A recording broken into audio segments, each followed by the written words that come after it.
Hi everybody, quick update from your friendly FACT guy here, JB. Hooah!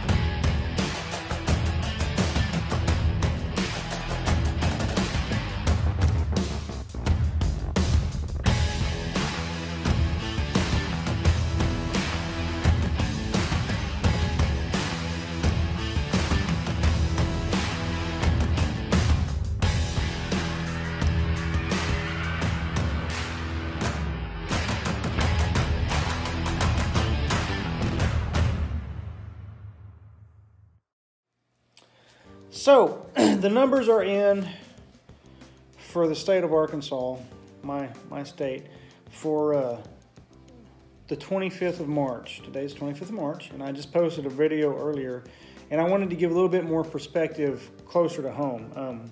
I did national numbers earlier and talked about bigger scope things, macro things, so I thought real quick we talk about some micro things.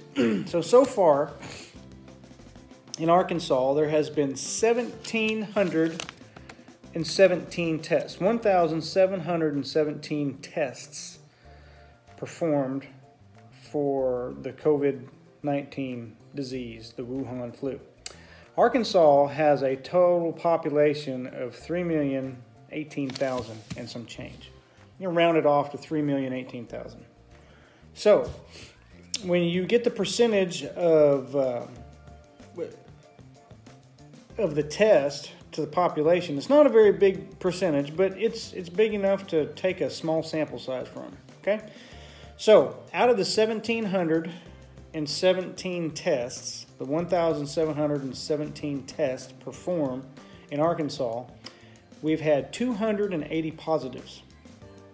So, when you do the numbers of 3,018,000,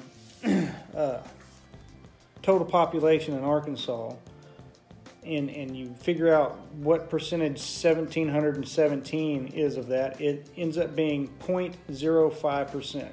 So our sample size is 0.05 for the whole state. So it's a small number, but we can still get some very useful information from it. So far, out of those 1,717 tests done, 280 of them have been positive. Okay? That means in that sample size that 16.3% is the infection rate for the population of the state of Arkansas. You think it just got here a couple weeks ago? I don't think so. The national average is about 15%. Arkansas, with the sample size we have now, 280 positives out of 1,717 tests, your percentage is 16.3% infection. There's been 2 deaths so far, which is right about what you would expect. 280 positive tests. 11 of those people have been hospitalized in serious condition, and unfortunately we have lost 2 people to this disease in Arkansas already. And those numbers are going to go up. The infection and the folks that are going to pass away from this, unfortunately. But 280 is your total positives. Of that number, 2 people have died. That is a 0.7 infection. I'm sorry, 0.7 death toll. 0.7. 0.7. That's a whole lot better than 3 or 4 or 5 or 6, 8%. That's about what we're seeing so far. Some places are a little bit higher, some places are a little bit lower. Right now, I think the national average is about 1.3% death rate. So far in the state of Arkansas, it's 0.7. But what's interesting about those numbers, about all those percentages, is that number right there. 16.3% infection rate. in the population of the test sample, of the sample size so far in Arkansas. So I'm not a mathematical genius, and I'm sure not blessed enough to be a doctor or a medical professional. But I will tell you that, well, let's just say that I'm a rancher, right? And I have a lot of cattle.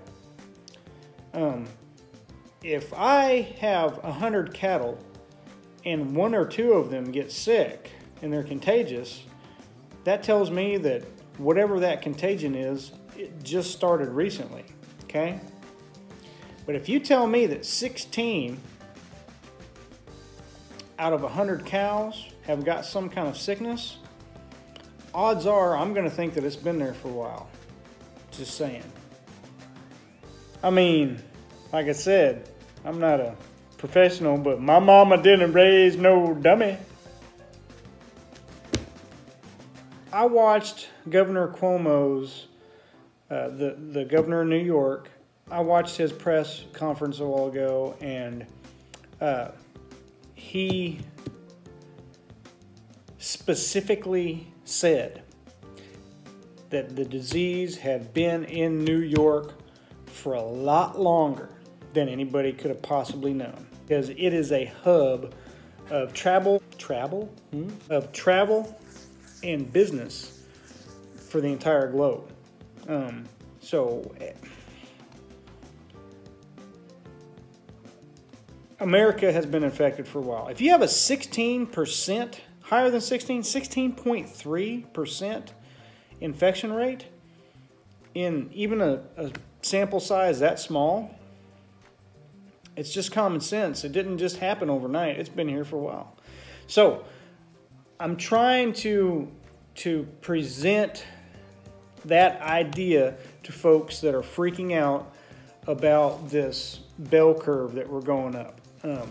Yes, it is going to just keep going up like Mount Everest for a while, because it's not a matter of the disease spreading so much. I know everybody knows it's really contagious. Of course it is.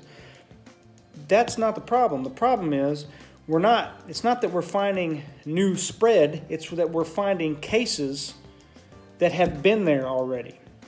We're discovering the extent of the infection that's already here, if that makes any sense. We're not discovering so much new cases, new infections, as we are discovering it's been here for a while. And I keep trying to tell people that. Don't freak out. It's been here for a while, folks. It's been all around the globe for a while. And it's going to be okay. Those infection rates are going to go up. We're going to find out that a lot of people have had it already and have built up antibodies to it and have successfully recovered from it. We're probably also going to find out a lot more people that died of flu-like illnesses, in the past, at least this past flu season. But don't freak out, guys. Perspective is everything, folks. And I like numbers, and these numbers are very, very interesting.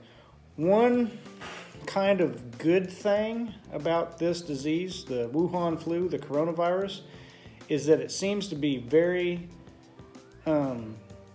steady as far as percentages and numbers.